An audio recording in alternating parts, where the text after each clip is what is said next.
Our planet was once a powerful empire, peaceful and just, until we were betrayed by Megatron, leader of the Decepticons. All who defied them were destroyed. Our war finally consumed the planet, and the Allspark was lost to the stars. Megatron followed it to Earth, where Captain Witwicky found him. My grandfather. It was an accident that intertwined our fates.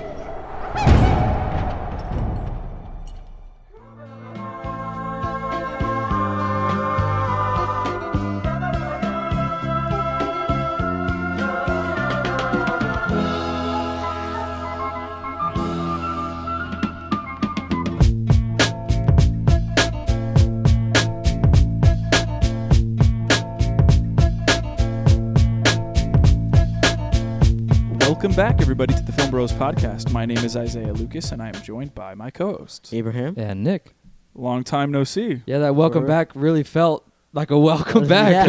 Yeah, like, oh, hey, what's up? It's been a minute. Yeah, it has. We unfortunately had to take a week off due to scheduling conflicts and all that stuff. All three of us. Yeah, and there was usually no never way, happens like that. Yeah, there was no way to make it work, and we had to take a week off for the first time since we started this podcast. Mm-hmm. Which was weird. Yeah, like we've been doing this podcast for two and a half years. Long. And we've been consecutively uploading since we started. Yep. And that last week was the first time we ever took a break. Mm-hmm. So hopefully you guys missed us. Hopefully you guys are ready to hear what we have to say about today's pick, which is Nick's pick. Yeah. Because I'm excited to go down memory lane. This definitely took me down memory. Memory. Memory. Make me sound like I'm doing from the girl from Finding Nemo. Yeah. And then the Anemone. Oh Yep. my gosh. This definitely took me down memory lane because there were so many parts of this movie where I'm like, dude, I forgot this was in this movie. Mm-hmm. Or like it made me laugh, and I was like, dude, I forgot this part was in the movie just because it made me laugh. Yeah. And then I think about one of the toys that I used to have, which Mhm. was the, I think his name is Ratchet, which is the It's like the the ambulance like the type guy. EMT the ambulance truck. Yeah, I remember having one, and all the doors opening. It was so cool. Yeah. And seeing that was like, bruh, no way, I remember that. Mm-hmm. Yeah. What a childhood classic this is. I'm excited to talk about it. There's a lot of things where like I just watched the movie just for the action, but there are plot points that like really try. Like this movie is really trying, and it's a new. I mean, it's their first jump into live action. Yeah. Which I think is really impressive, especially with something that was originally only a cartoon and were toys. Yeah. Right. It's Like this was like the first of its kind. Like, and now we got movies like Barbie, and like things like that coming out that are feeling like like Barbie's taking the world by storm right now, and Transformers was first to do it.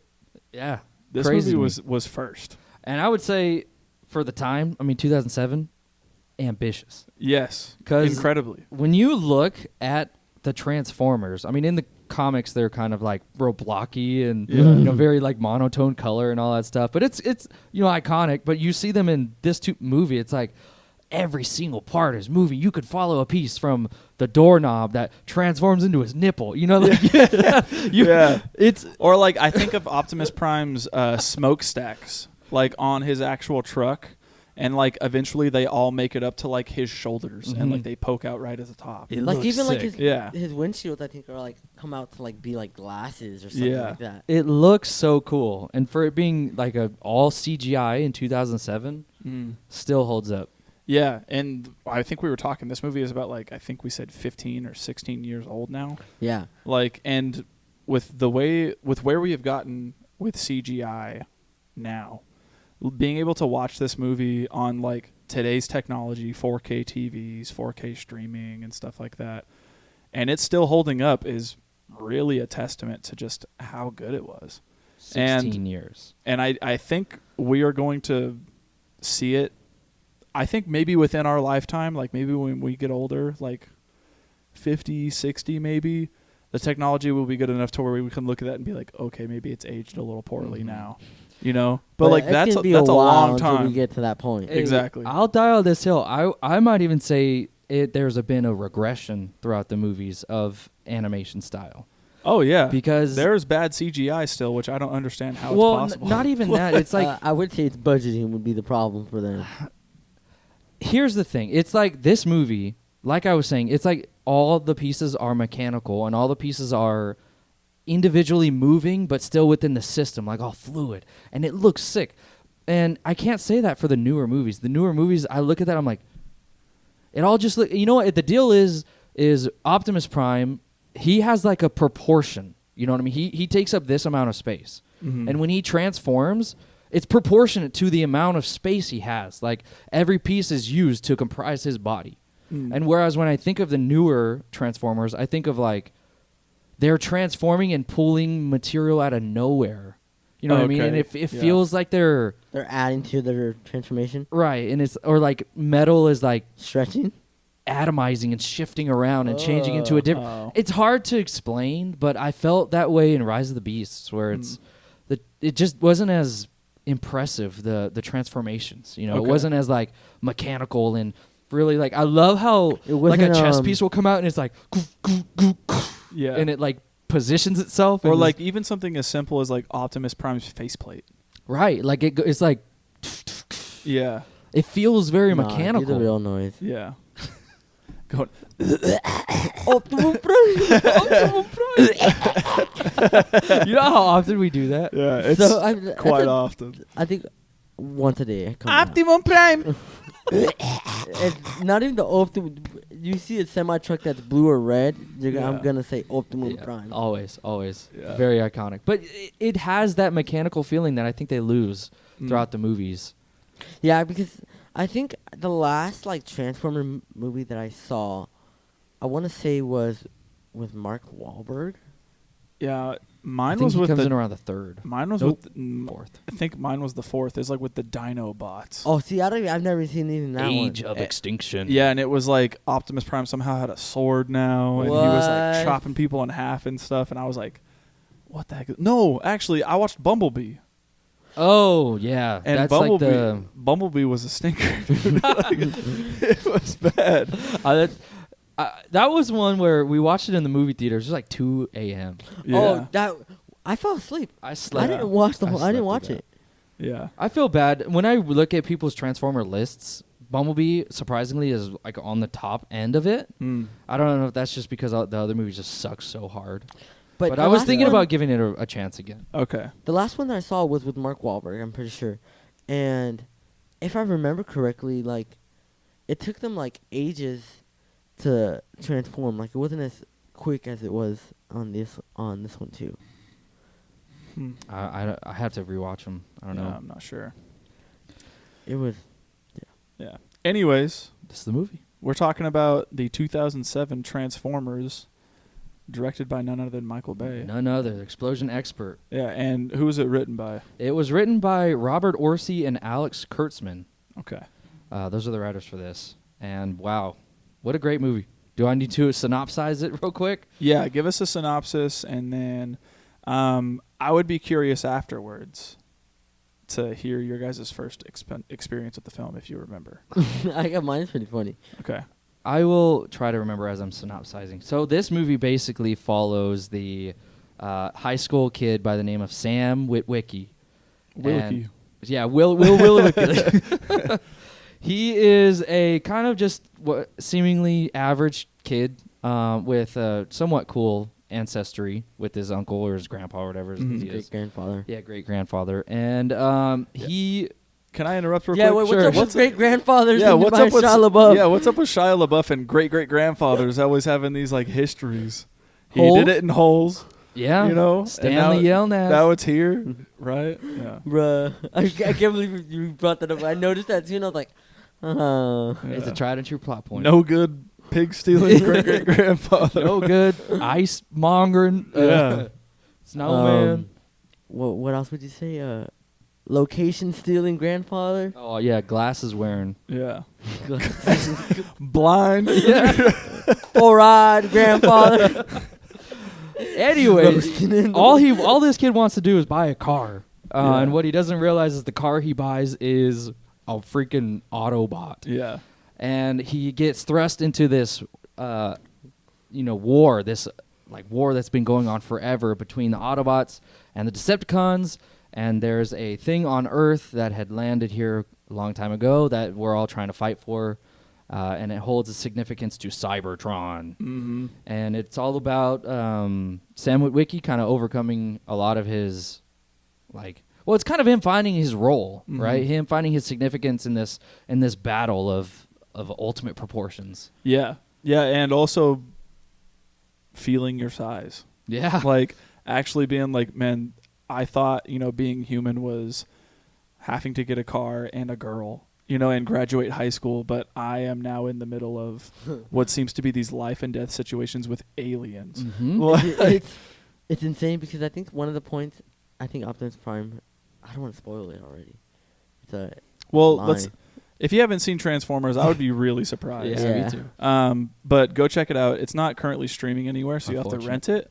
But check it out. If you haven't, do it. If you care about spoilers, pause it, come back. If not, continue listening. Do whatever you like. Go ahead. Do you hear Optimus Prime tell at this point in the movie, Sam, you hold the key to mankind's existence? Mm.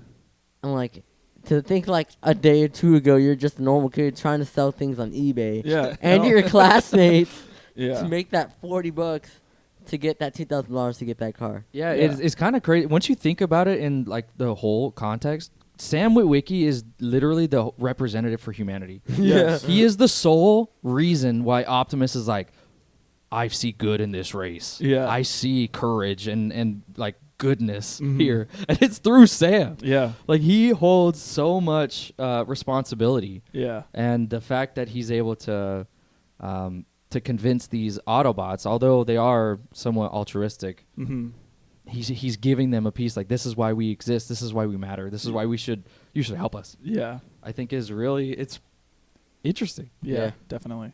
So, like I said, I'm curious as to what your guys' first experience with the film was. Abe, you want to start us off? I remember mine vividly because I saw this and I hated it because my dad was like, we're going to watch a new movie. And this fool rolls up with a bootlegged remate, plastic cover. Oh, it is super thin too. Super thin, plastic paper cover, pops it in. It looks like Transformers. It's the cam footage. footage. Este dia. It's all in Spanish. Oh, is it? And I was like, and at that point I wasn't I will say I didn't talk as much Spanish as I do now. Yeah. I wasn't appreciating my culture that much. Okay. And so I didn't care for Spanish. Mm. So I was like, this movie's stupid. And then a couple years later, I finally was able to watch it on DVD. That's fine. And I was like, okay. Yeah. But my first watch was in Spanish on a little remate DVD. That's funny. I remember I got one of those for one of the Predator movies. It was one of the newer ones. And it was you see people walking. Yes, it was straight up cam footage. Yes. And I remember seeing people get up and walk past the cam, and it was in Russian. There was Russian subtitles on the screen that were being displayed. We're about to get in so much trouble, dude. Yeah. Piracy is not a victim of crime. Yeah. I remember doing the same thing with that movie, I Am Number 4. Yes. You remember that? I do remember that. I movie. don't. Never heard of her. I'd never watched that movie again in my life. But you said freaking piracy is not a victim of crime. Now I'm thinking of those old ads. Yeah, where it's you wouldn't steal a car, would you? You wouldn't break into somebody's home, would you? Yeah. Then why would you pirate a movie on the internet? Mm-hmm. Yeah. Those things were always so hype. I remember anytime I heard that song, I was freaking doing the Pine Grove Shuffle, the DJ Khaled freaking dance. You know what I'm Going crazy. I thought you were about to say the Turnpike Shuffle. The Jersey Turnpike? Yeah. Turn around shaking my booty? I don't know about that. But I'm trying to remember my first experience with Transformers. And I can't, honest. It's hard. It's hard. I want to say I probably experienced it on Netflix whenever they would mail the DVDs to your house. But I remember vividly playing the game that followed up the movie on the PlayStation 2 and having so much fun with that because it was like I was a big fan of free roaming games where you could just do anything and everything that you wanted. And the game that kind of opened that door for me was The Incredible Hulk Ultimate Destruction. And jumping around. And being able to jump around the city as Hulk and destroy buildings and pick up cars and smash stuff and like all that stuff was like crazy mind-blowing to me as a kid. And so I never played anything like that, dude. when I saw that they did the same thing with Transformers, I was like, dude, how sick would it be to like drive around as Optimus Prime or Bumblebee and like transform while you're driving and start, going to town on some Decepticons. And there were even missions where you can play as Decepticons. I remember playing the Scorponok mission where you straight up destroy that whole village. Dude. Like as a Decepticon. Really? Yeah, and I remember thinking like this game is so sick. Like and you were able to like dive under the sand and like do all that stuff as a That's Decepticon. sick. And I remember thinking it was so sick. And the reason that got brought to my attention recently was because I was scrolling around on TikTok. You randomly get like random lives. Someone was playing it on their live. And I was like, dude, I remember playing this game so much as a kid. That's crazy. And I sat there and watched that guy's live for like 15 minutes being like, dude, I remember this is crazy. Yeah. Oh man! Fun.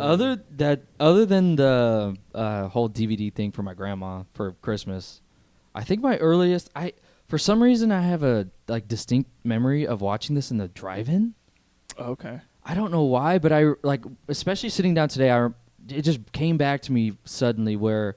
You know how like the Allspark is coming into Earth and then it goes and it's like transforming out and you see Transformers. I was like, I remember me at the drive-in with a hot dog in my hand with Cheese Whiz on it, watching Transformers. So I think that's the earliest I can think of now. Okay. But this movie's just been a constant in my life. Yeah, same here. And it grew my love for the franchise because I remember whenever I found out there was a second one was being made, I was hyped. See, I don't remember much the second one. I don't remember much after this one, except one of the characters being in a place, and I thought it was super funny. The second one, I remember the little robot that's... Yep. Why do they always go horny with it? They don't know. They always go horny with it. Don't know. But I remember that, and then me and my brothers dying laughing whenever Sam Witwicky makes out with that girl that turns into a transformer and licks him. Yeah, and like the tongue goes down his throat. And whenever they're running for their lives, he says she stuck her tongue in my throat and it tastes like diesel. And I remember me and my brother just crying laughing at that. I remember laughing and seeing the guy from Sector 7 working at a meat shop. And as a butcher, yeah. And that made me laugh. Because at the end, I don't know, yeah. Well... Let's get into it. Yeah. Let's go ahead and start off with our first favorite scenes. All right. Mine, I just wanted to start at the battle at the army base. How can you not like that? Yeah, it's a great way to capture your audience's attention. I agree. 100%. Immediately start with action, explosions, this what seems like an unstoppable force. Yep. Coming in and just wreaking havoc. And you get something like, all kinds of aspects in here because you get again you get all the action and you actually get some like heartfelt moment. That's what I'm saying. Right before all this chaotic and I kind of like chuckle because everybody's like saying this. Oh, I'm gonna get some food and all this, and you get this one character who's just like, I can't wait to hold my baby girl for the first time, man. And you get like this emotional moment, and then out of nowhere, all you hear is, and then literally just havoc and heck. And not heck, I meant to say hell. Sorry. And hell. Yeah. Yeah, it's great.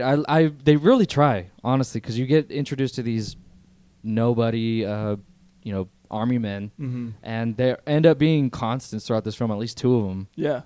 And you get the heartfelt like, what's your perfect day? Talks about his kid, and they rail him for it, and then immediately you're thrown into the whole barricade not barricade. Forget that one's name, the helicopter one. It's the same name. I think it's the same name. Oh, no? Blackout. Yeah. Blackout. I was going to say Blackhawk for some reason. Close enough. Yeah. Well, you get this like unidentified, unknown helicopter coming their way, shows up on the radar, and they're like trying to identify it. It's getting no response.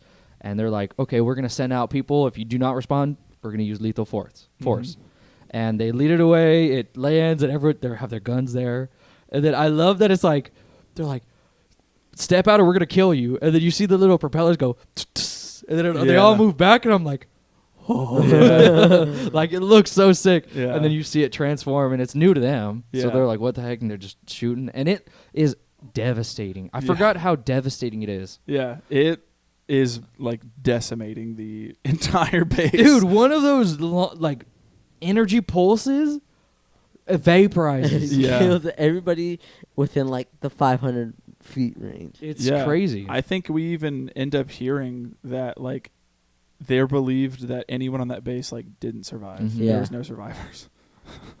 It's crazy. Yeah. And you see that what it's really going after, all the files, Mhm. and that dude ends up chopping those main line, Yeah. get him to stop. Mm-hmm. It was good. I really enjoyed the action here. I didn't know. I mean, obviously, if you're new to it, you don't know what's happening, what this thing is, and all Yeah.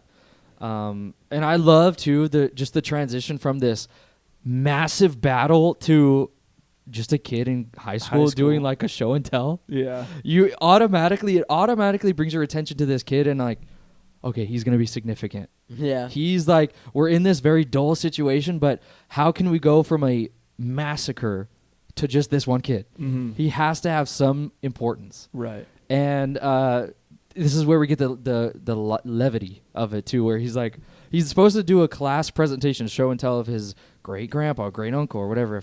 Keep forgetting what he is. Great grandfather. What's his name? Something Witwicky, Captain Archibald Witwicky. Archibald. And he's supposed to be up there saying like, he went to the pole and he made a great discovery. Yeah. And then he's like, yeah, and this is his glasses. They're on eBay for $50. You want to buy them? I need some money. And the teacher was like, this is a show and tell, not a show and sell. Yeah. Come on, keep going. It's just funny to see some comedy come into it. Yeah. After a massacre. Yeah. I mean, even I love Sam's determination too. Like whenever he's sitting there, like trying to hawk this stuff in class, and then bell rings, and he's like trying to like what's it called? He's trying to man, what am I thinking of when they go and 35? Barter. Whenever they auction, Yes, Auction. auction. Yeah, he's yeah. trying to auction with the like, guys. He's 40, walking 40, out of 40, class. 30, He's all 50, 40, 30. Like as they're walking out, and then they end up not getting it, and he goes up to the teacher and is like, I'm thinking probably a solid B-, like for your effort today. And he's like, are you kidding me? He's like, this is the kid, and this is his dream. Yeah. He needs $2,000 and 2 A's to get his car. Yeah. I think it's 3/8. Oh, is it 3 A's? Yeah, Yeah. 3/8. Okay. He's like, I got the 2,000 and the 2 A's. This is you separating me from my dream. Yeah. See that man out there? That's my dad. Yeah. And then I laugh too whenever he's like, just ask yourself, what would Jesus do? Like, and then he eventually Always throw that in. comes out there and he's like, I got an A. Yeah. Like I'm excited. Let's He go goes, get I this got the car. amen. And the dad's like, show me to make sure it's true. Because Yeah. honestly, I would try to pull a fast one too like that. If I had 2 A's and I got like a B- or something, I'd be like, I got it. Okay, look. And I try to cover something and be like, Yeah. and then, Yeah. so he was smart doing that. And he goes, all right, did I get it? And he goes, all right, let's go get you your car. Yeah. And this is where my favorite scene comes in. Okay, where, let's hear it. where they go to the used car lot. Because I like the whole subversion of his expectation whenever his dad pulls a fast one on him and drives through the Porsche parking lot. And, you know, they're pulling into the parking lot, and Sam's like, Dad, no, you're kidding me. And he's like, what? And he's like, you're going to give me a Porsche? And he's like, no. He was like, man, why would you do that to me? Don't talk to me. Don't talk to me the rest of this whole time. Yeah. Man. I'm not getting you a Porsche. And they end up going to this used car lot, and they're sitting there looking around cars. And 40-year-old virgin, 50-year-old virgin. Yeah. And this is where we get introduced to Bernie Mac, which rest in peace. R.I.P., dude. He makes a cameo here, and like he's one of the most iconic parts of this movie for me. And anytime I think of Transformers, I'm thinking of him going, "Hey, Mammy!" For no reason. I love his character. I here. do too.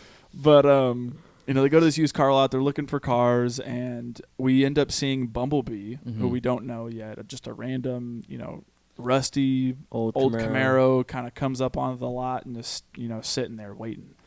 And Sam's looking at all the other cars. Nothing's really speaking to him. He ends up spotting that Camaro. And Bernie Mac's character, he knows nothing about it. Uncle Bobby B is what he calls himself, right?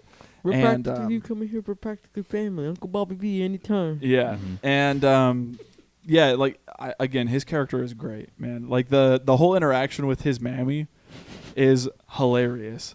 Like one of the funniest moments I think in like the entire Transformers franchise. I agree. It's so good. It's so She's good. there.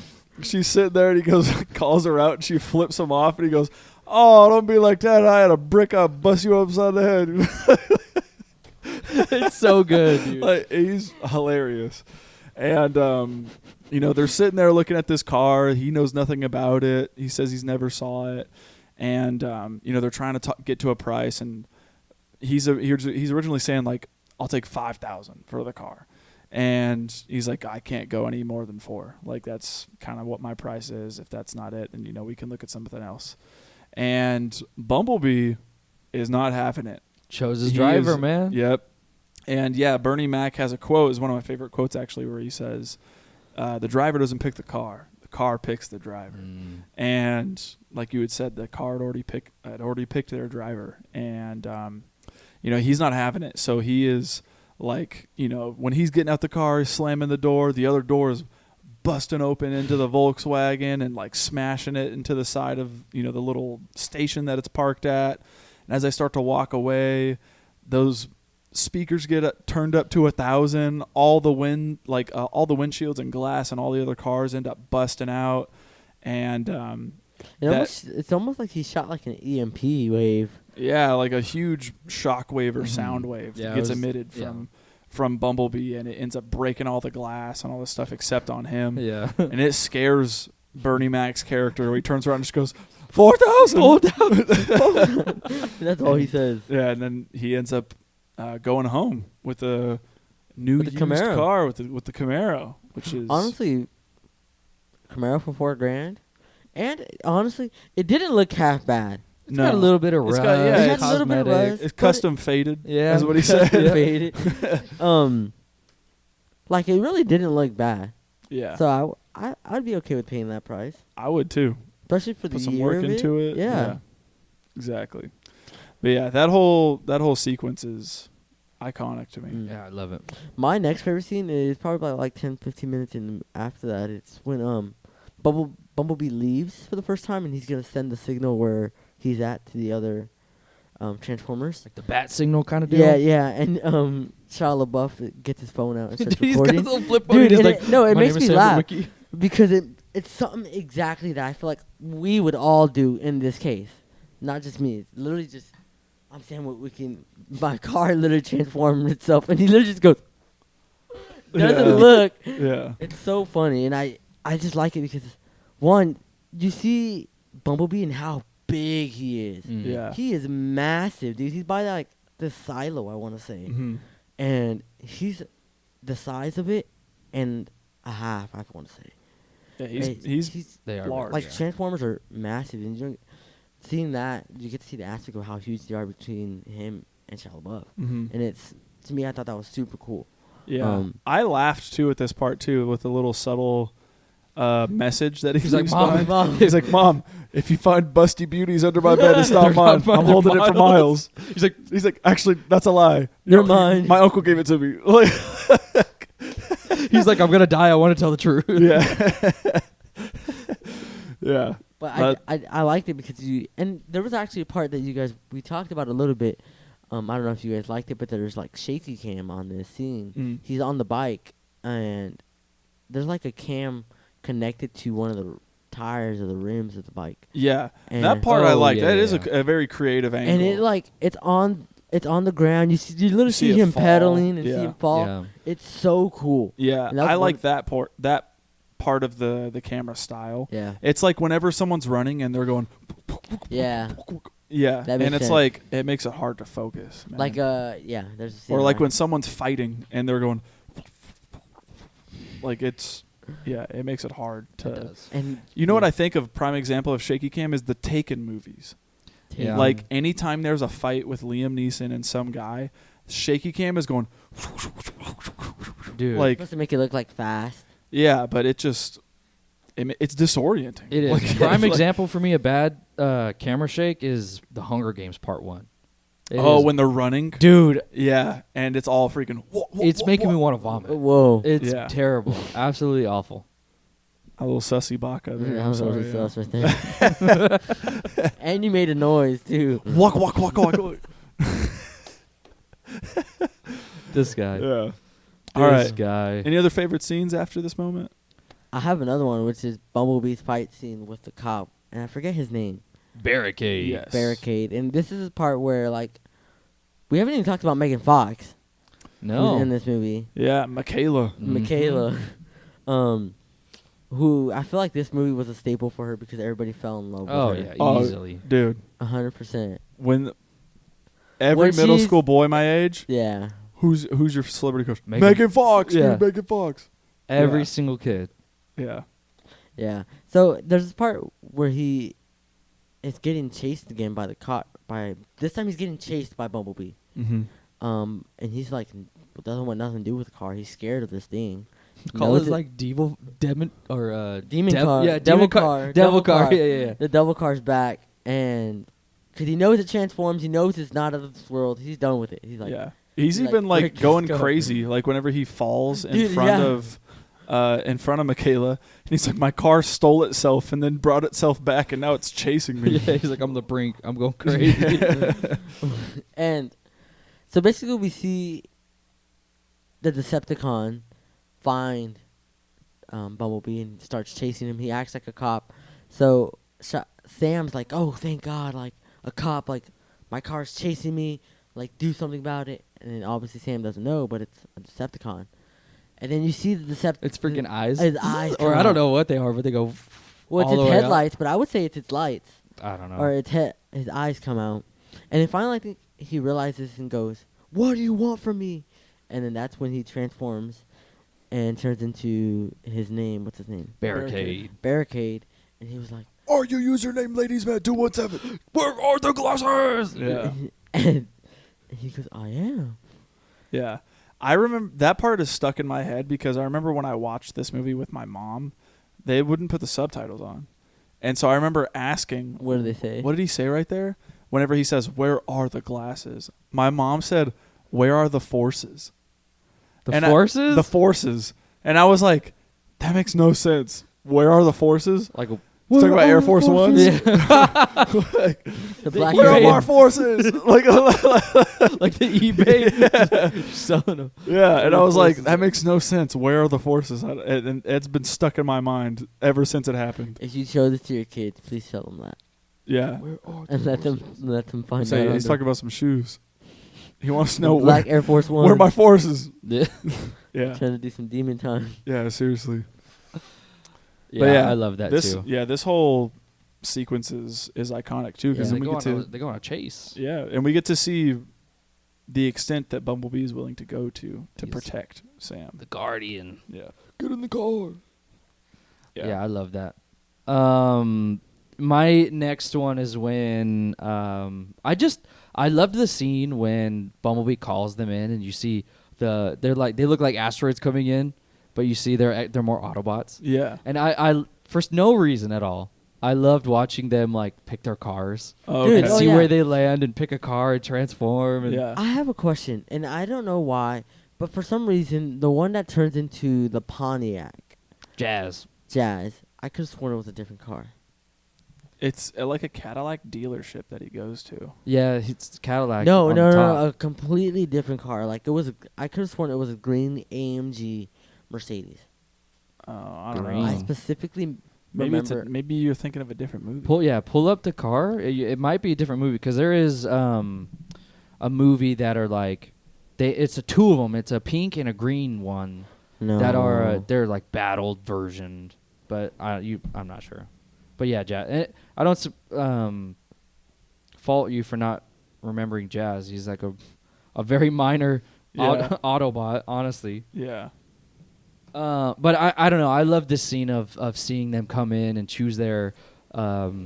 It's funny to see what they choose because it's all just so relevant to their personality and their roles. Mm-hmm. Like you see Ratchet choose a EMT vehicle, and he's the healer. He's the support of the group. You see Jazz. He's obviously the aerodynamic one. He chooses a fast car. Yeah. You see Ironhide choose a truck. Yeah. And he's like Tell me this. that truck isn't like he. It's a massive truck. Yeah. And then obviously you see, I love Optimus when he lands into the water. Yeah. And you just see that little girl say, "Are you the Tooth Fairy?" Yeah. To this massive bot. The dad annoyed me. Honey, what are you doing out here? He's like, "What happened to the pool?" Yeah. And then you see that iconic diesel Semi, truck. yeah. That iconic semi. The red and blue with the Yeah. flames. Mm-hmm. And it just Optimus Prime. exudes leadership Yep. for no reason. Mhm. Yeah, I feel like a semi-truck car, like if you think of a car group and it's like one of everyone, I feel like the semi-truck would be like the leader. Yeah, Yeah. definitely. And the part of the reason why I like it is because the soundtrack is going crazy too. Yeah. The soundtrack is going crazy Yeah. at this moment, dude. Yeah, true. Oh, I love it.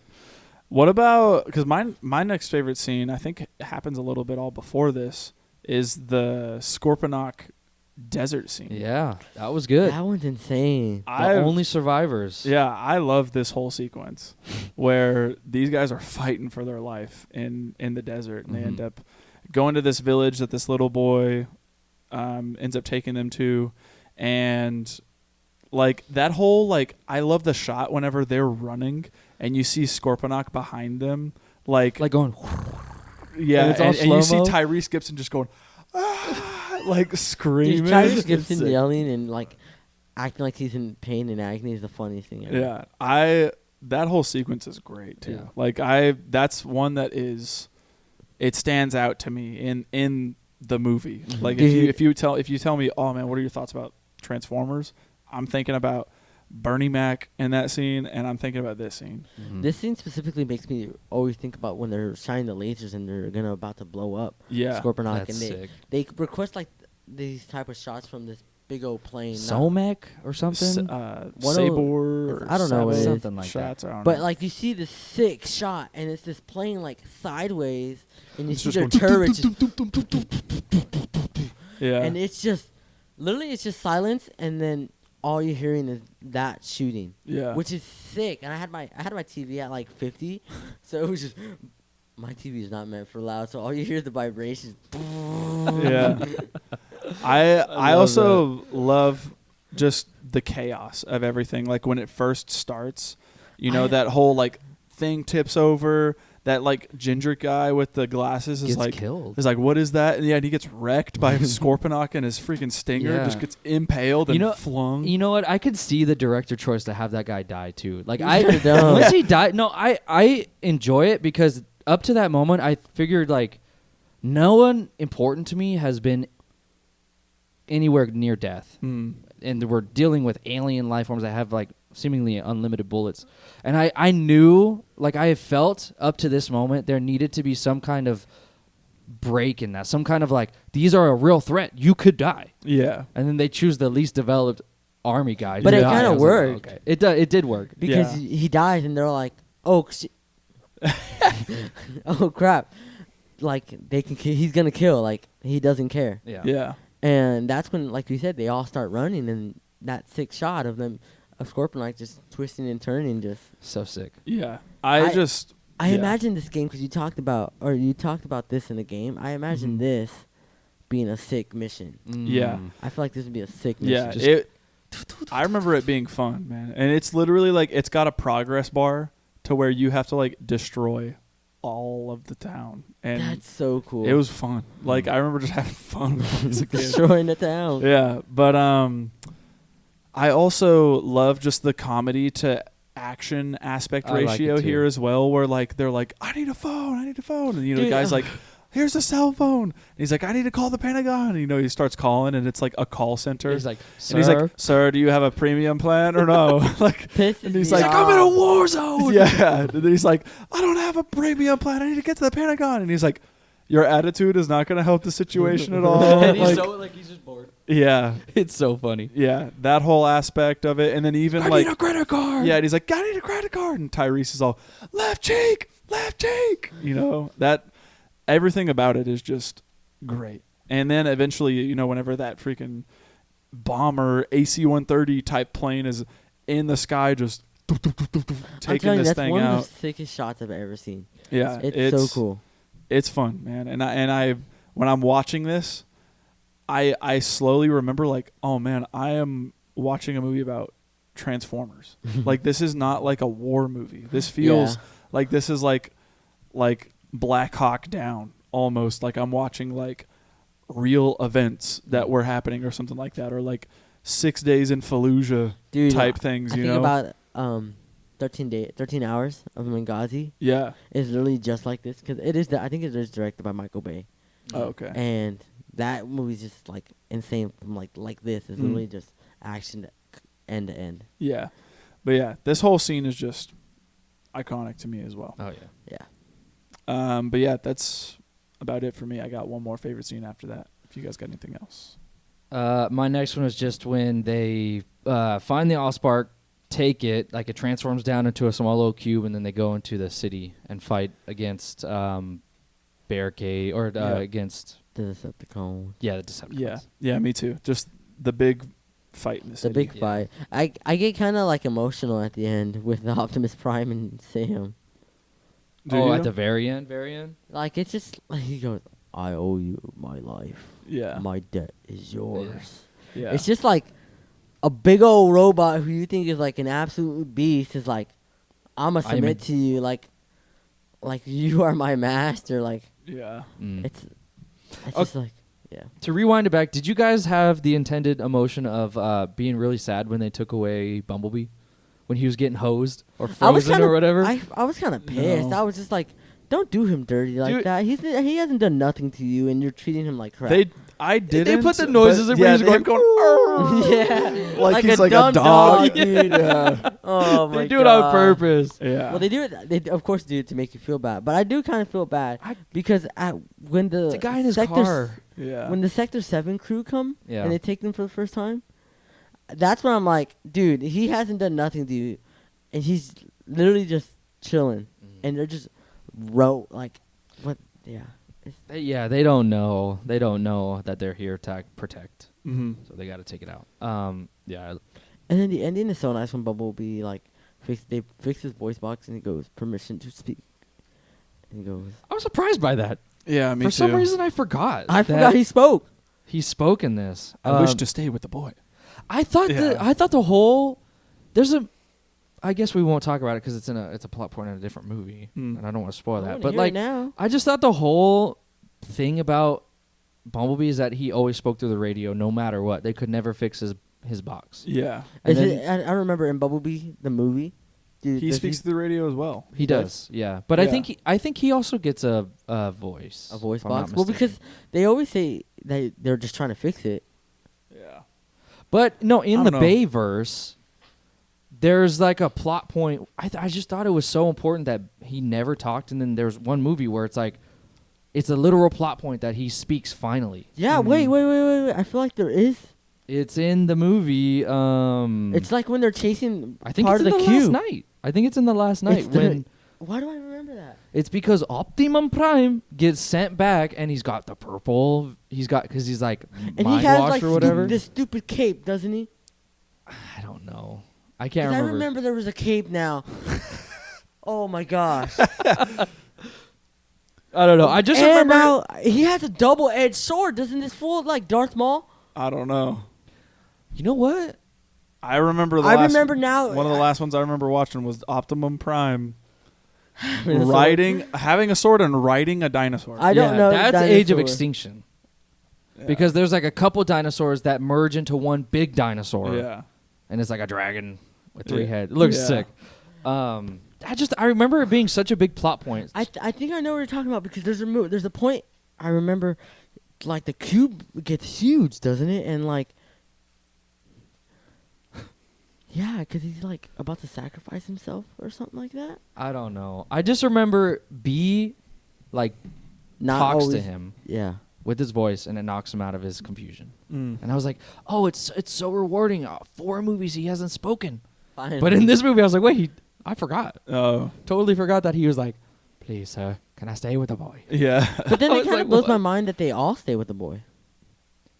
Yeah, true. I'm not sure they even have a way off. Well, because one of the quotes that Optimus Prime says. Do they have a way off? They're inviting people to come to Earth. Yeah, it's kind of true. They have to savage. They're signal. literally sending out signals to Autobots and being like, "Hey, come to Earth." Let me Like we're find the here. quote real quick. Yeah. Isn't that crazy? That is It is a crazy. plot point, I think in number 2 or 3 or whatever, where they're like, you literally invited aliens to come to Earth. Thanks. Yeah. Thanks, bro. You didn't even ask anyone. Yeah. He literally says, with the Allspark gone, we cannot return life to our planet, and fate has yielded its reward, a new world to call home. We live among its people now, In hiding in secrets. plain sight, but watching over them in secret, waiting, protecting. I have witnessed their capacity for courage, and though we are worlds apart like us, there's more than them to than them meets than the meets eye. the eye. I'm Optimus Prime and send this message to any surviving Autobots taking refuge among the stars. Yeah. We are here. We are waiting. We are waiting. It's almost like I Am Legend when Will Smith is like, I am here. I could and provide You are food. not alone. I could provide shelter. that is Sam to them. I get can chills. provide shelter. I get chills. Yeah. I do.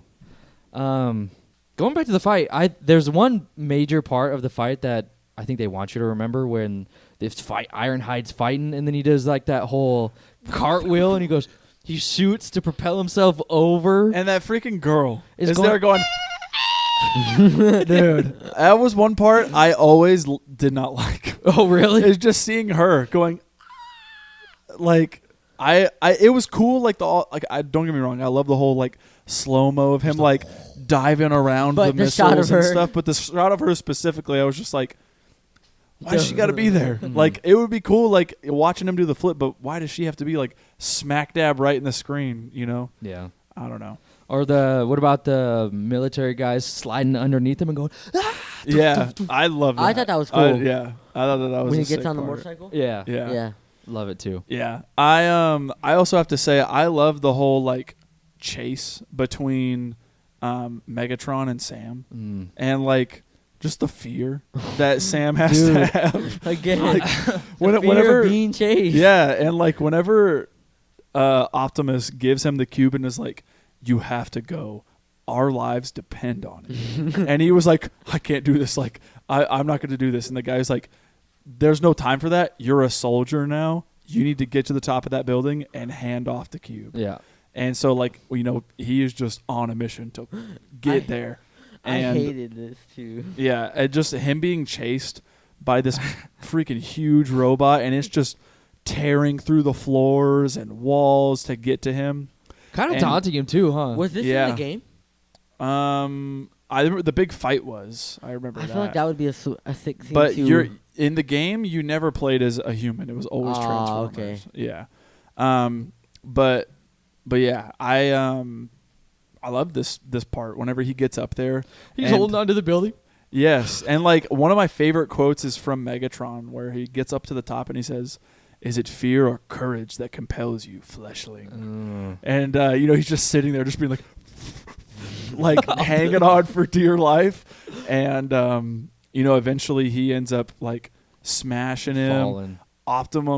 Optimum. That's his name now. Optimus Prime comes up out of nowhere, catches him Iron Giant style. Yeah. You know, and puts him into his chest, and you know, start like almost like Prince of Persia, jumping around from building to building, trying to slide down and fighting Megatron while Yeah. he's got him in his hand. Like he's so high up too. It's He great. has to do that, so it's like the impact when he lands is not gonna I mean, hurt him at most. like even if he did catch Dude, him, the vibrate, the like they're going. vibration, you got a concussion for sure. Like in between his metal hands. Yeah.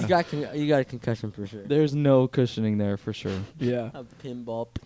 yeah. Seriously, Yeah. Were you satisfied with the ending fight between Optimus and Megatron? Yes. I was it at first, and I'm not gonna lie. I like that Megatron was tossing Optimus He around a little was. bit. He was throwing him around and all this stuff. And I like the dialogue between the two of them too when they're fighting. Yeah. And he was like, humans are weak and they deserve no sympathy or something like that. And then Optimus is like, I believe they have the choice. Like All they sentient life. have all sentient life has they get to make that choice for themselves, and all this stuff, and they're sitting there squabbing. And he's getting beat up. Like at first he's getting tossed around and all this stuff, and Sam eventually finds the opportunity to get up under Megatron and The cube. puts the cube under him, and it just burns a hole through Megatron's chest. Yeah, it was originally supposed to go to Optimus. If he Yeah. Which is died, why though. it's so, Optimus was like, I'm going to sacrifice myself so that the cube will be gone with me, so Megatron can't use it to, I guess it creates life. Doesn't Yeah. really kind of... It doesn't really explain, because in the beginning they say Well, the it does cube with brings. It does because the cube, they with the little box, they put the little Nokia phone in there. Oh, And right. it like, But does it like zaps terraform? I don't know. Or does it just... Because I figured... The only plot point that we get is that he wants it so that way he can turn the Earth's technology against humans, and like wreak havoc on all of the Earth. You know what? And that's another question I have. I guess we can answer it now or talk about it now. Does it only produce Decepticons or violent violent beings? Because I don't know. It doesn't answer the question. Every single thing we see, the Nokia phone, the even Xbox, the Mountain Dew vending machine. Yeah, the freaking steering wheel, and you see the claw marks in that container area. Mhm. Is it all violent? I don't If know. so, Well, it did say that, like, when they're explaining how they lost their, like, land or whatever, that the Decepticons took over. And Well- anybody who didn't, like, care was killed. So, at that point, they sent the Allspark somewhere, right? maybe I'm thinking about this wrong, because I'm thinking of the Allspark as being like the creator of the bots. yeah, or it whatever. is, isn't it? I'm not sure. I don't. I know that they changed lores throughout the movie, because Contessa comes and all that stuff, and she's a maker or whatever. Or Yeah. But according to this movie, is it the source of the Autobots? I don't know. I was always under the impression that it was. I don't know, or like maybe the source of Cybertron. I don't know. I It doesn't do a good job of explaining. don't think so what it either, is. because I'm thinking if it's all violent, then where do the Autobots come from? Yeah, it's true. But maybe it's just a really powerful tool that they have to create more. Yeah, I don't know. Let me do some more research. yeah. I need to look into the lore. Yeah, Yeah. Transformer Wiki. Yeah, I agree. It as much as and the movie is long for it being 2.5 hours. Yeah. You would think that they would be able to pack a little more lore or explanation into like why it is that the cube is so important, other than that like it can be used as a weapon type thing or anything like that, but we don't get that, unfortunately. Mm-hmm. But yeah, I love the ending fight to a degree. Like I laughed too whenever like Megatron and Optimus Prime are fighting, and then Megatron ends up when they're fighting and like a human touches him, he goes disgusting, and he like flicks this human into a taxi. Michael Bay. Yeah, I was Is about it to say, Michael that's Bay? Michael Bay. It's a direct cameo. Is it? Yeah. He's the one that gets flicked? Yeah. I just remember seeing him go disgusting, and he gets flicked, and you see him go ah. Yeah, Get it's Michael Bay. flicked into the taxi. I was laughing at that. Yeah. All right, you said, because you discovered something. Well, because I thinking about some of the quotes in the movie. There's a quote where I think it's John Turturro is saying like, all of our advanced technology is because of Megatron. Yes. Well, that's how we discovered flight. Like we reverse engineered all our technology from him. Right. So I don't know if I'm gonna call it a theory at this point, but it says the best answer is in the universe is that since most technology on Earth was reverse engineered for Megatron, it has his tendencies. Mm. So that's why all we see is violent bad. Decepticon Okay. technology. I don't know if that's the interesting. right thing. I think it fits in pretty well. Yeah. If you're going based off of what the universe sets up. Maybe. I don't know. Interesting. Yeah. But yeah. And then the end we end up watching Sam take Megatron out with the cube. Yeah. Yeah, and then on, and all the homies They're are just watching. dude. Yeah, they're just watching him. They're which rooting is- him. They're rooting him on. Leave him alone. Yeah, just sitting there watching him lay on top. He's barefoot too for some reason, which I noticed. I was like, "You're out in the middle of the nowhere, just dirt and dead grass and these trees, and you got no shoes on." No, You gotta remember. Like, He's got the wrist though. yeah, dude. Some Yeah, of these the quotes wrist. I have. Dude, you want to sit on my lap? yeah. Well, maybe you should come sit over my laps. I only got this. No, I have the only seatbelt. Safety first. Safety first. Come on. Yeah. Hey, that's smart. And she fell for it. Yeah, but she's smooth. self-aware. She's like, that was smooth. Mm-hmm. Well, if that's it for favorite scenes, let's move into best quotes then. Let's do it. Yeah. Okay. My first best quote is after driver don't pick the car picks the driver. Was Sam whenever he's going to pick up Michaela and he drives up right next door and goes, I was wondering if I could ride you home. I mean, give you a ride home in my car. I love it. I still laugh at it. Yeah. First one, no sacrifice, no victory. Yep, Love that. definitely. What about Anthony Anderson's character screaming, Grandma, drink your prune juice! Or him just going, shut up, Grandma! For no reason. Yeah. Yeah, I love that. Yeah. There's one where she's working on. It's when Bumblebee takes him off road and is like, "Baby, come back!" Playing all these stupid songs. Yeah. It's the same place where they at the end. Yeah. I think so. Yeah, Mm. I think so. That's what I noticed, or I thought because of the tree. I put two Yeah, and two yeah. together, and I saw the tree, and I was like, "Oh, it's the same spot where, she Yeah. was talking about." Gotta His be. distributor cat being loose. Yeah, and he's like, there's a quote I where he like, says, I like girls knowing more than me. yeah, there's a girl where she's like, especially Brett or whatever that guy's name was. It's like he didn't like females knowing more than him, and he goes, I'm cool with females working on my engine. I Yeah. prefer it actually. Yeah. Yeah. I died laughing. Yeah. I my last one is from I think it's from Ironhide. He asks a question to Optimus Prime. And he says something to the effect of like, why do we want to protect these humans? They're a primitive and violent species. Oh yeah, Dude, my that felt favorite too. deep. I heard that, and I said, Yeah. And Optimus Yeah. Prime looks at him and says, were we so different? And I was like, ooh. Does it feel so full of wisdom? Yeah. it hurt because I love it. I kind of like, Were we so I got dark. different? I got kind of dark when I heard that. I don't know why, but I'm like, crap, dude. We as humans have done some crappy stuff. Yeah. Oppenheimer.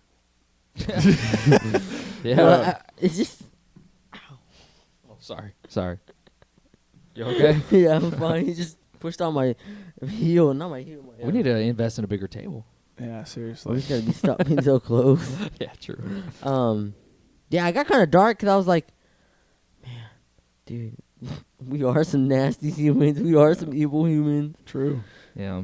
The last quote I had, well, I have two, is the only quote I ever remember from the mom is when she goes, "If you hurt my dog, I'll kick your butt." Yeah. I laughed at one from Glenn, which is what's his name? From who? Glenn? Glenn. You said? Who's Glenn? The hacker dude that she goes and visits. Oh. I What's his don't. character's I don't name? remember his name. What's his name? But it's when he's in the interrogation room with her, and he goes, "So I downloaded a couple thousand songs off the internet. Who hasn't? Who hasn't?" I was like, "Oh, me." Yeah. He's like, I ate the whole plate. Yeah. Yeah, I love that guy. He's funny, man. All right. Is that it for best quotes? Yeah, you stole my. We are here. We are waiting. All right. So if that's good. it for best quotes, let's move into bro moments. My first one is Sam trying to sell his grandfather's stuff. in Kind of class. savage, right? Yeah. I mean, his great grandfather stuff that nobody believes in. Yeah. Like if it really was sentimental and it really did mean something to a lot of people would probably buy it. Yeah. So nobody's buying it, obviously. So it has no sentiment. Like it has no value. Yeah. Mm. So honestly, sell it. I don't Uh, see nothing bad of it. I don't. And you also got to think about the fate of the grandpa or whatever, because he's like, oh yeah, and you started seeing visions. He basically went crazy. Yeah, So- nobody's gonna believe him. because- Yeah, Yeah. he basically probably just got discredited. Yep. or the government shut him up. Which comes back in number 2, which is so cool. Yeah, and you start seeing Shia LaBeouf He's going, yeah, like Yeah, turning because through he his- starts painting, doesn't he? yeah, Yeah, he does. yeah. I'm starting So to funny. more and more remember about more movies, because doesn't he go to like a frat party and Bumblebee shows up and stuff Yep, like that? that's number Mhm. 2. Yeah, Yep. see? And I remember him being in the pyramids in like Egypt somewhere, going, Yeah. And they have to go to they go through like border patrol, and like what the guy from Sector 7 is like translating because he knows Yes, Yeah. he like is. this is, yeah. Yeah. Yeah. Funny enough, it's so cool. I have a fact we'll get to later, but they're a lot more mixed than I thought with in regards to a lot of the plot points from different movies. mm. Super cool. Another bro moment for me that we haven't talked about was them going to climb the tree. Dude, no, I wanted to talk about that because that Dude. guy's a bro moment. He's like, yeah, we're just here. He's like, climbing they this pull up and tree. he's like, "Hey, what are you guys doing?" And he goes, "We're here to climb this tree." And Miles is just freaking upside down, like acting like he's 12 years old climbing this tree, dude. I was laughing at that part, but also like, what are you doing, dude? How did Like- you know about this party and like? Yeah, seriously. Okay, Miles is just a bro moment in general. He's there for 2 parts of the movie, and, And then that's he's gone. it. He never shows up again, Yeah. dude. Ever. Never again. Bro, get in my car. Get in my car. Yeah, So funny. yeah. I That hate. whole What's his name? Brad is his name? I don't know. Just some Chad, Jock. Brett, whatever. I'm They gonna all go work. with Brad because I feel like that's just a typical Yeah, it job. was my little bunny. Want to hop in the back That's seat? exactly what I wanted to talk about because he was like, she was like, "Can I drive?" Yeah. And he goes, "Oh, baby, not these with these 22s. I don't want you grinding up on these." And he goes, "How about my little bunny hops on the back?" yeah. She's like, I wish I could slap the crap out of him. Yeah. I would. Yeah. Yeah, me too. Yeah, that thing's a whole bro moment. Another one for me is the blatant Camaro ad. Like, When she's like, I don't understand. If he's this like advanced alien race, why is he this piece of junk? yeah, why Why does he did turn it back into this transform piece of crap himself? Camaro? Yeah. He like gets his feelings hurt and comes back and then It goes, scans. Yeah, scans the. Yeah, and it's just an ad for the new Camaro that came out that year with the new body style and all that stuff. But it worked. Yeah, it did. It Because looks sweet. Yeah, I can't lie. Every but time I see that color combo and those racing stripes, I'm like, hey, that's Bumblebee right Bumblebee. Literally, anytime I feel like any Camaro with yellow, Yep. not even with the racing stripes, I automatically think of Bumblebee. One of my coworkers has the Bumblebee version, Oh, and okay. it's actually kind of cool because I thought it was automatic, but it's stick shift. And he gave me a ride one day, and he got it up there pretty quick, and I was like, dude, this is cool. It has the Transformer like logo in the middle. Does it really? Yeah. His knob, dipstick knob, has like it's imprinted on there, like it's like Yeah. etched on If you there. think about the anatomy of a transformer, the stick shift gotta be That's what the stick. that's what denotes what the gender of the of the Autobot Like, is. I wasn't trying to go there, but no, yeah, no, it can't be And the that. It higher can't- gear you get it into, no, the no, more no, excited it it gets. can't be the stick shift knob. It has to be the third pedal because the third leg, you know. oh my god, It's got to be the clutch. You It gotta has to be the pop clutch, yeah. oh, pop the clutch. jeez. Bro, my clutch is getting sticky. Yeah, if it's got a turbo whistle too, you know, it's just letting it out even more. Yeah, Popping the clutch and just going.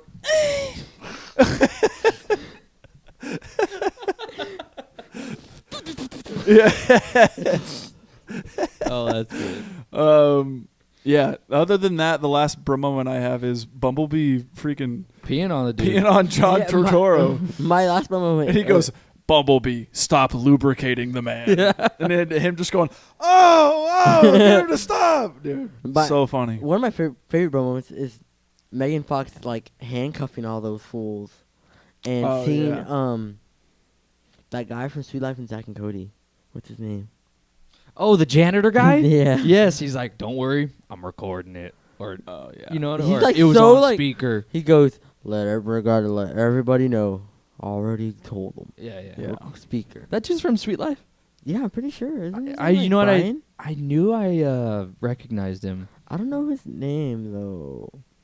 I don't either. But yeah, that's the only place I know him from is Sweet Life. Hmm. Zack and Cody. Any other bro moments here? Jazz dying, Yeah, getting ripped in two. yeah, that's true. As much as I enjoyed it, though, I don't know why I do, but it's just an iconic freaking. You want a piece of me? You want a piece? I want no. I want two. Boom! And it rips him apart. Cold. Cole, yep. His name is Brian Stepanick. Stepanick? Yeah. And he was in a lot of things. That's it for Alright. me, though. Yeah. Same here. If that's it for the bro moments, let's move into the facts. Yeah, let me hit you with the budget real quick. And the budget for this is insane. It took $150 million to make this movie. Opening weekend, it made $70.5 million. Gross for U.S. and Canada made $319.2 million. And gross worldwide made $709.7 million. I mean, I feel like it's still growing because I still like it holds up. everybody and their mama watched it pretty much. And their grandmama. Yeah, seriously, Because- man, that's so much money. That's a lot of money. It's crazy. That is wild. Yeah, I had also seen too. I didn't know this, but apparently the movie was nominated for 3 Oscars. And Best cinematography or best CGI? it was nominated for best special effects, Yeah. best sound editing. Let me Well, pull it yeah, up dude. here. When you get something like, yeah, of course. and best sound mixing. So mixing, editing, and visual effects. Okay, yeah, that's no brainers on Yeah. that one, honestly. But they didn't win. Yeah, which kind of makes me curious. I What want- did I'm gonna win look that up year what for it right those now. categories. 2007. While you do that, let me give you the history of the Optimus Prime voice. He's voiced by Peter Cullen, and apparently he had done the voice of Optimus Prime way earlier for it was either a movie or the cartoons in the 1980s, and he created the voice by emulating the mannerisms of his older brother Larry, who had served in the United States Marine Corps in the Vietnam War.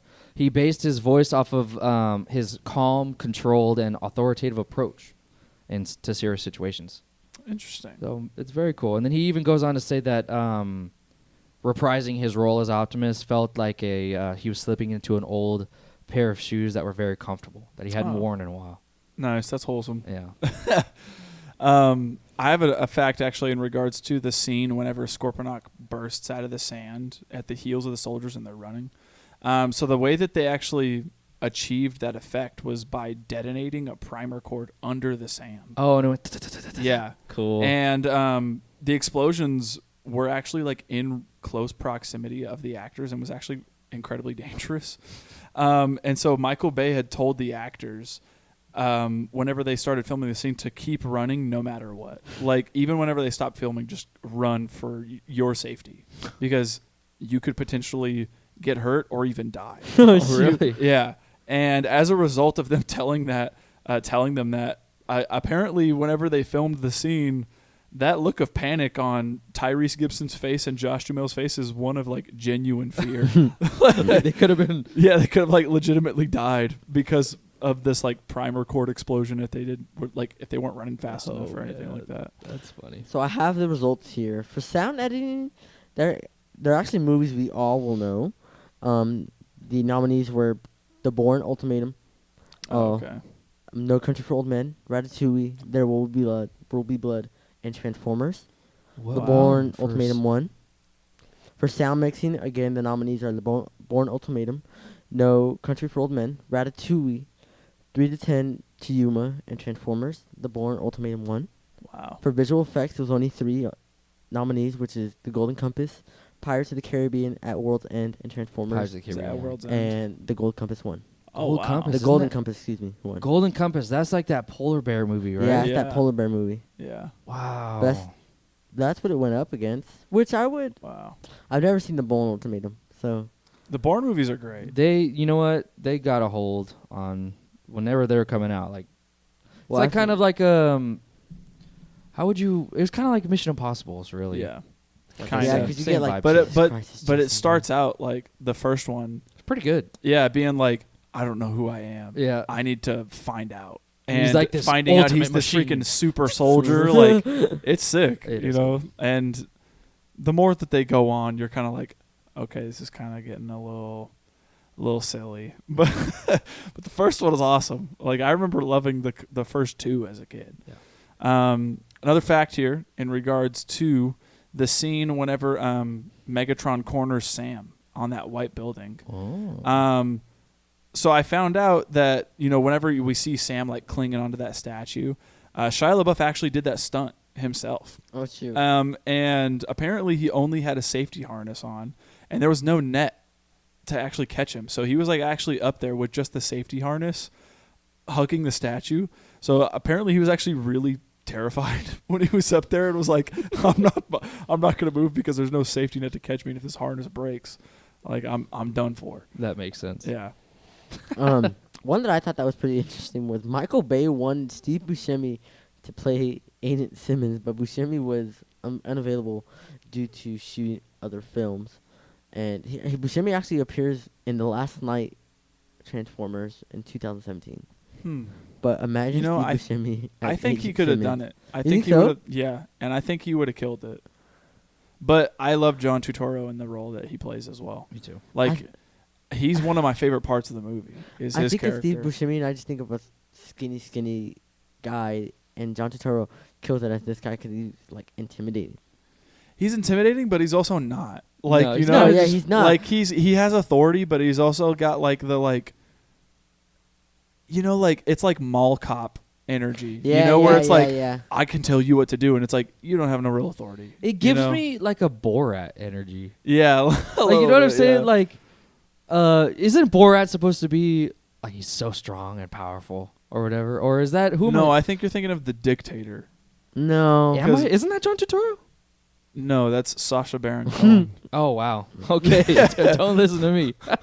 Yeah, Borat is that's Borat. What am I? Is that just Borat wrong? is so different. Is You it might be just wrong? No, you might be thinking about The Dictator, or I feel like Don't Mess with the Zohan. Don't man. That's who I'm thinking of. Okay. Don't That's mess with Adam the Sandler. Okay, but Don't Mess that's with the Zohan is so funny. I saw it in theater 2 times.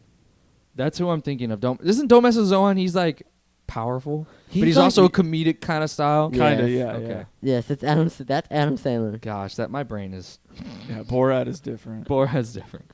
Another one in regards to the iconic closing credits with that song from Linkin Park. I didn't know that this was the way it came about, but apparently Megan Fox was at a Linkin Park concert, and when it was over, the band ended up meeting her and stated that they heard that she was about to be in the live action Transformers film and that they heard it was being made and all this stuff, and they asked her whether or not they could have a song in the film. And apparently that got back up to the executives, and they ended up including What I've Done in the closing credits, and that has like since then solidified as like that's the Transformer song. Like Great decision. If I Yeah. heard that song on a TV show, I'm like, dude, did Transformers come out with a TV show? yeah, as soon as you hear "Erase myself to find out what I be," like, Yeah. it's iconic now. Like, and there have been like meme edits recently where like they'll like take a trailer that's like seemingly not related to Transformers at all and put that sound Oh, do over they it, that really? song over it, and they're like, "Tell me this doesn't make it hype," like, or something like that. It's super funny the way that they make that they edit them together. But yeah, any other facts here? Yeah, so earlier I had mentioned that a lot of the plots were kind of mix and matched in regards to the whole comic. So originally, it wasn't going to be the Allspark. It was going to be the Matrix of Leadership. Now, if that sounds familiar, it's in the second movie is what that is. But it's like that thing that turns into dust and then, yeah, Matrix of Leadership. So it was going to be in this movie. But they didn't want to do it because the writers thought it sounded too similar to The Matrix. Oh, Right. So they renamed it to the Allspark, which had its concepts were for 3 things. It was from 1 was hybrid of the Matrix, obviously. The number 2 is they had Energon cubes in the television series, and 3 is they had an actual cube-shaped artifact in the underbase from the 1980 comics. So they merged all 3 of them together into what is now known as the Allspark, and they used the Matrix of Leadership as a completely new thing Oh. with the new role in Revenge of the Fallen. Hmm. And Okay. apparently, in this movie, Sentinel Prime was supposed to show up and talk to Sam and give him advice on how to move forward. And if you remember Sentinel Prime, he's in the third movie. Mm-hmm. He's the freaking Old Jet, right? no. Sentinel Prime is like I think he transforms into the fire truck, and he's the guy who I don't want to spoil it. Can I spoil Who's it? the I- old now? I Who's don't the know. old Jet I'm- that I'm talking about? He's the one that's he's the Decepticon that turns Autobot, and he's in number 2 because he gives Optimus his jet powers, Mm-hmm. and he becomes Optimus Ultra or something like that, and he flies and is able to. Ultra. No, I'm talking about number 3 when they're trying to find those gates or whatever, I don't and know. they find him on the moon, dark the of dark the moon. side of the moon. Yeah. Yeah, something like that. And he. You're fine. I don't know. I'm not too caught up on the Transformers lore. It's crazy that he was originally supposed to show up in the first one. Okay. That blew my mind.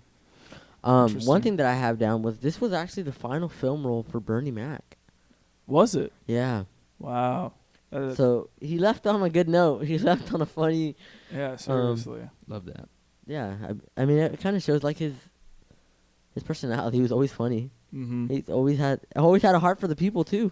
Yeah, He definitely. literally says, "You come here, we're family." Yeah. Uncle Billy Bob. Yeah. He's yeah, great in this. rest in peace. But yeah, this was his his final role. Wow. And then one that I had thought was pretty cool was the military aircraft seen in the film did not fire a single shot during filming. All these shots were created through CGI. Wow. That's pretty cool. Could have fooled me. Dude, Yeah, seriously. again, the scene where they're in that big old planes. That's CGI. That's That pretty does not wild. look like CGI. That is wild. Got a good team, that's for sure. The last one that I have actually, which I thought was pretty interesting, was apparently to prepare for the roles, Josh Duhamel and Tyrese Gibson both went 3 days in boot camp. And apparently Gibson also spent time with this combat controller named Ray Bollinger, to kind of make his dialogue seem a bit more normal whenever they were in combat situations and stuff like that. I thought that was pretty funny that they ended up trying to get into boot camp and kind of, immerse themselves into their role a little bit. How would one go about that? Be like, hey, I'm creating a movie. I want my actors to be able to portray as best as they can a soldier. Mm. Can they stay here? Is that what you would say? Like, Yeah, I mean, there's got to be some sort of big clearance. You're messing They with the might U.S. ha- military. They might even have like A special- organizations that are already looped in, like that have been used multiple times. Yeah. That's People all my in guess. Hollywood have connections. They got ways of doing things. Yeah. It's just crazy to me to be like, Tyrese Gibson spent 4 3 days days on a base. on a base, and he's not a... Hey, if they're used to it. Yeah. I only have one last fact in regards to Megatron, and I noticed it in the movie when I was watching it. So if you notice, when he transforms, or just him in general, he has no alternate form, like of human-made alternate form. Mm. Now, that one of the reasons is because he's been frozen for a long time, but another reason is because of his arrogance, and he doesn't want to. He doesn't need to disguise himself because these guys are, like he flicked that kid into peons, Yeah. peasants or whatever. So it's out of his arrogance that he doesn't, and he maintains his alien jet mode. And another part of his history is that he transforms into a gun originally in the comics. And he transformed it into a gun, and another Decepticon will use him to shoot and all that, which Lame. doesn't sound lame, right? So the writers describe it like this, and I think it's a great description: having Darth Vader transform into his own lightsaber and having someone else swing him around. So he was right. Yeah. Doesn't that sound so dumb? Yeah, it does. So that's why they gave him a more realistic alien design and made him more hideous, Yeah. so he could be more menacing. I like that.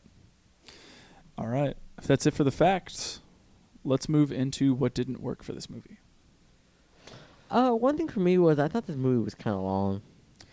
Yeah, I agree. I don't remember this movie being 2.5 hours. Me too. It's 2:24, but I'm just rounding up. Me long. too. But I I don't remember this movie being 2.5 hours for some reason, and it kind of feels like it drags sometimes. Yeah. Yeah, I found myself thinking that it was dragging, particularly around the point whenever Bumblebee gets captured. Yeah. And like that whole like chase sequence and hiding like in the LA River and all that stuff.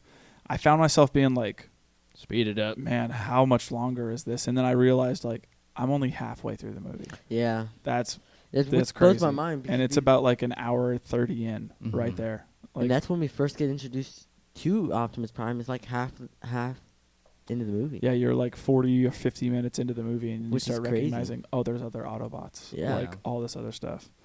Yeah, I agree. I think the pacing kind of falls a little bit like in the middle and then picks back up whenever all the action starts happening and all that stuff. But yeah.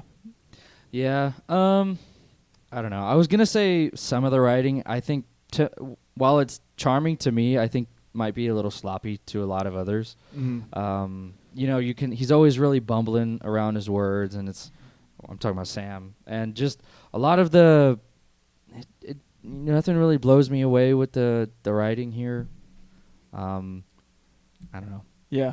Yeah, I agree. I think I agree with where you're coming from at least. Yeah. But yeah, there's nothing like, I guess you could say like groundbreaking or like awe-inspiring or anything No. about the writing. It's kind of just, you know, written for pure entertainment. And you got this teenage boy who he's nervous around girls. He doesn't have the right words to say.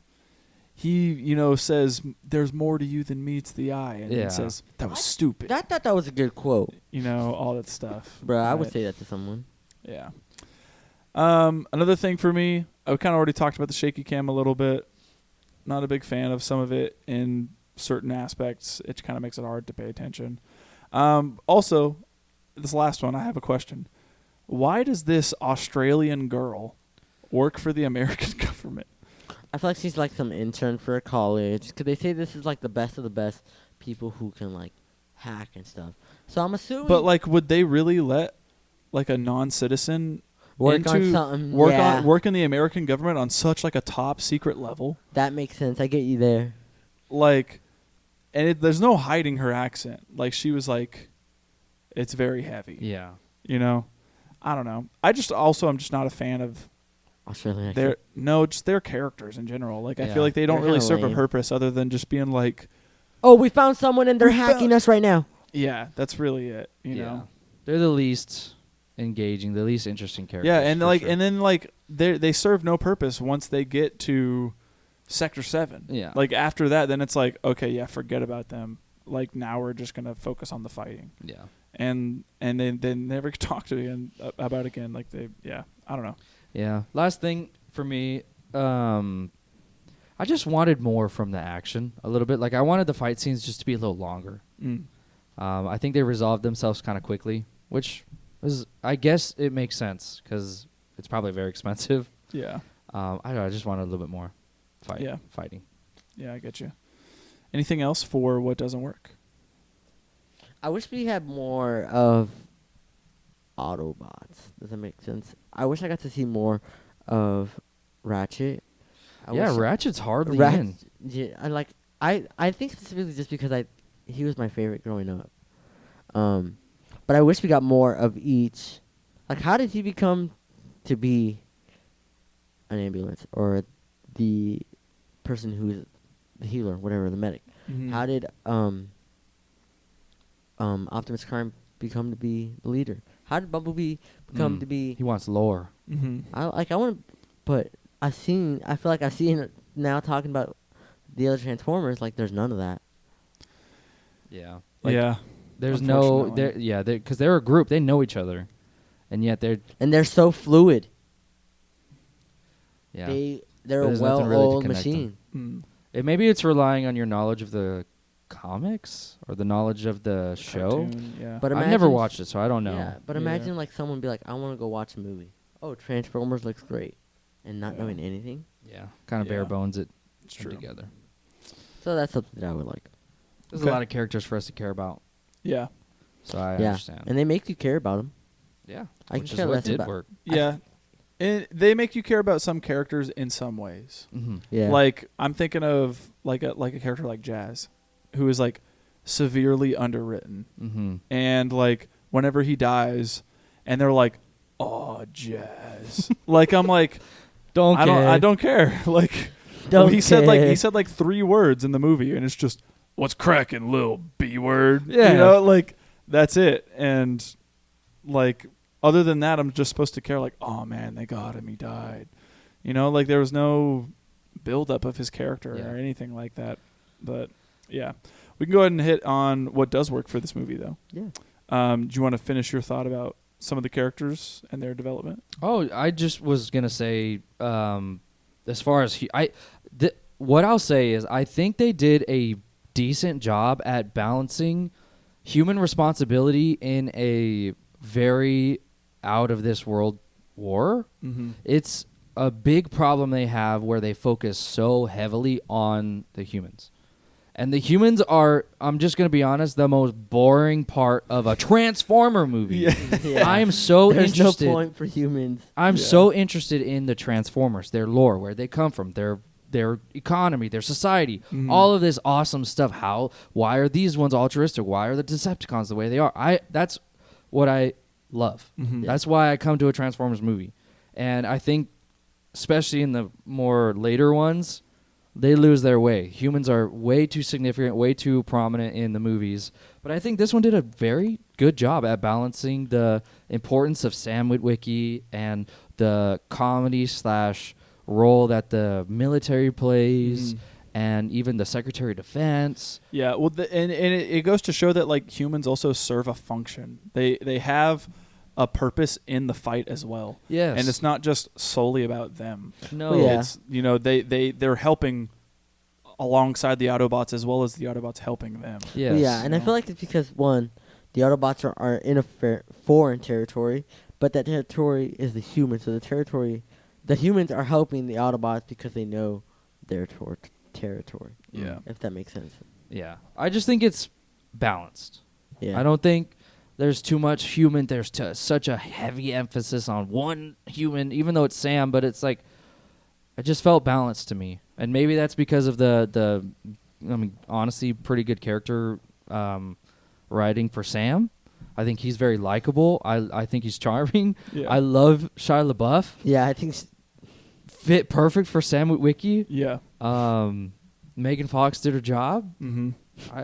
I liked him. Yeah, I think it was a perfect cast. Yeah. For the time. Like, you couldn't have gotten a better Sam Witwicky or Michaela. Like, it almost feels like they were like made for the role. And like, if I try to picture anybody else playing those roles, I'm like, I think can't, I saw that like you know? Amanda Seyfried Siegfried.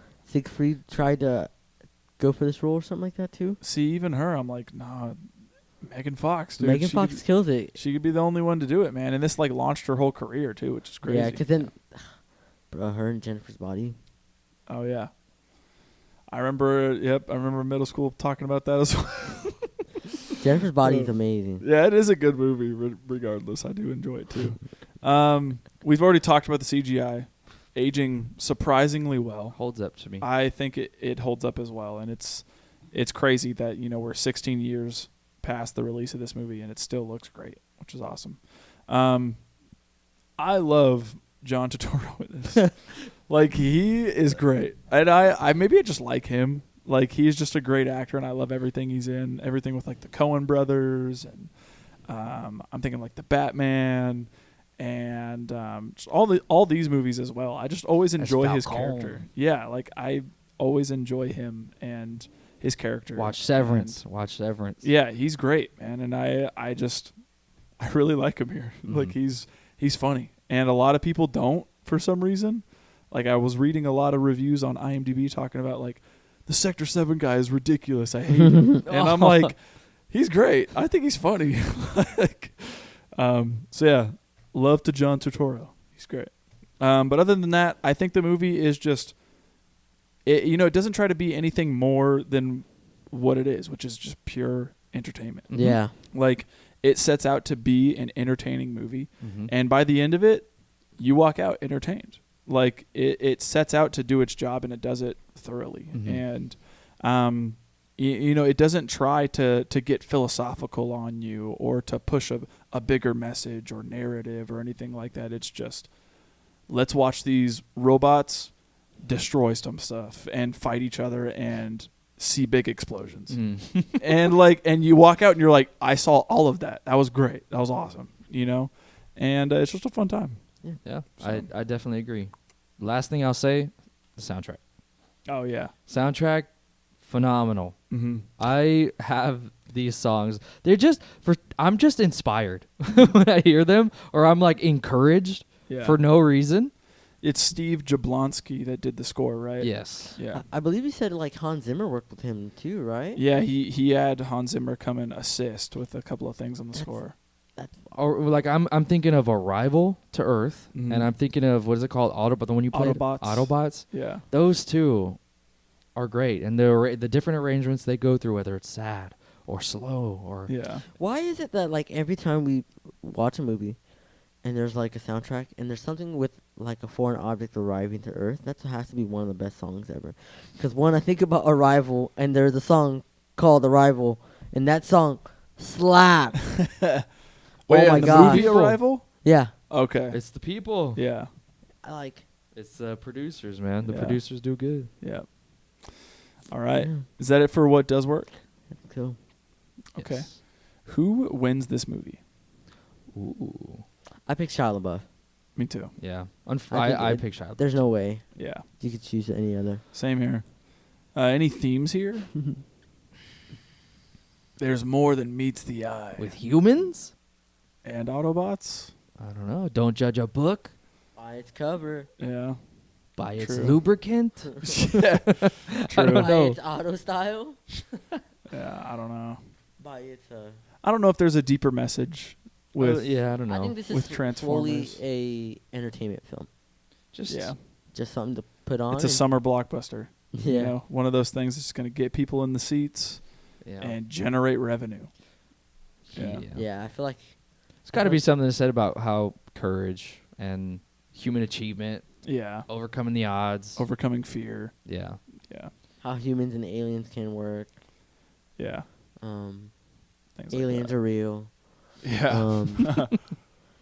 The Navy has announced that the aliens are real. Yeah. We're Yeah, under attack I right can't now. imagine living in this world with Transformers existing. No, because Oh, you don't know. yeah. I was telling him you can. You don't know. You don't know, You're and always it's- going to be on edge. It's just like the movie. The thing. It follows.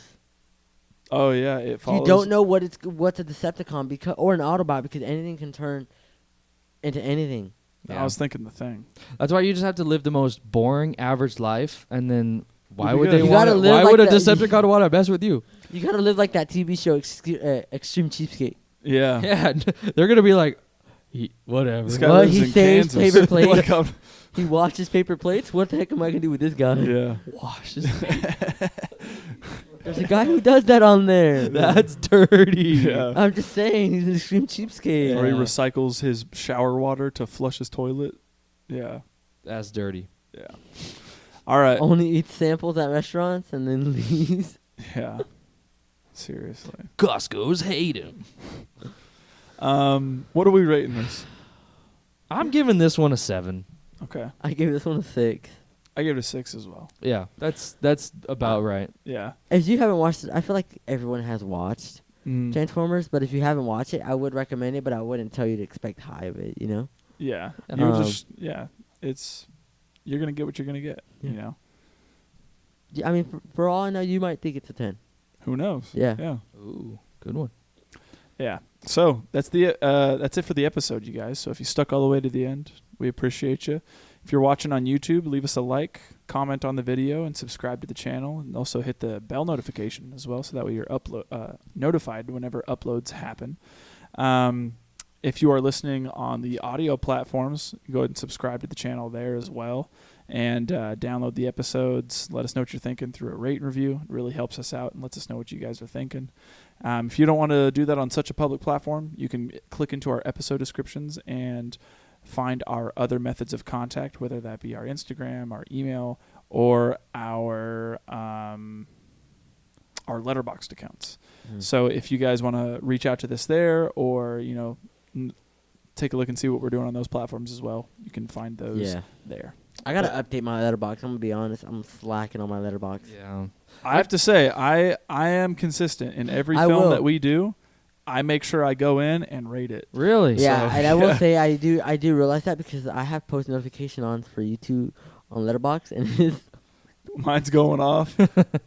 Isaiah rated so and so. well, it's because like sometimes I want to know, like I kind of cheat, like if your watch list is on there, I'm like, oh, does he have this movie? Maybe I'll like your birthday's coming up, so I'm like, I look on there like your list.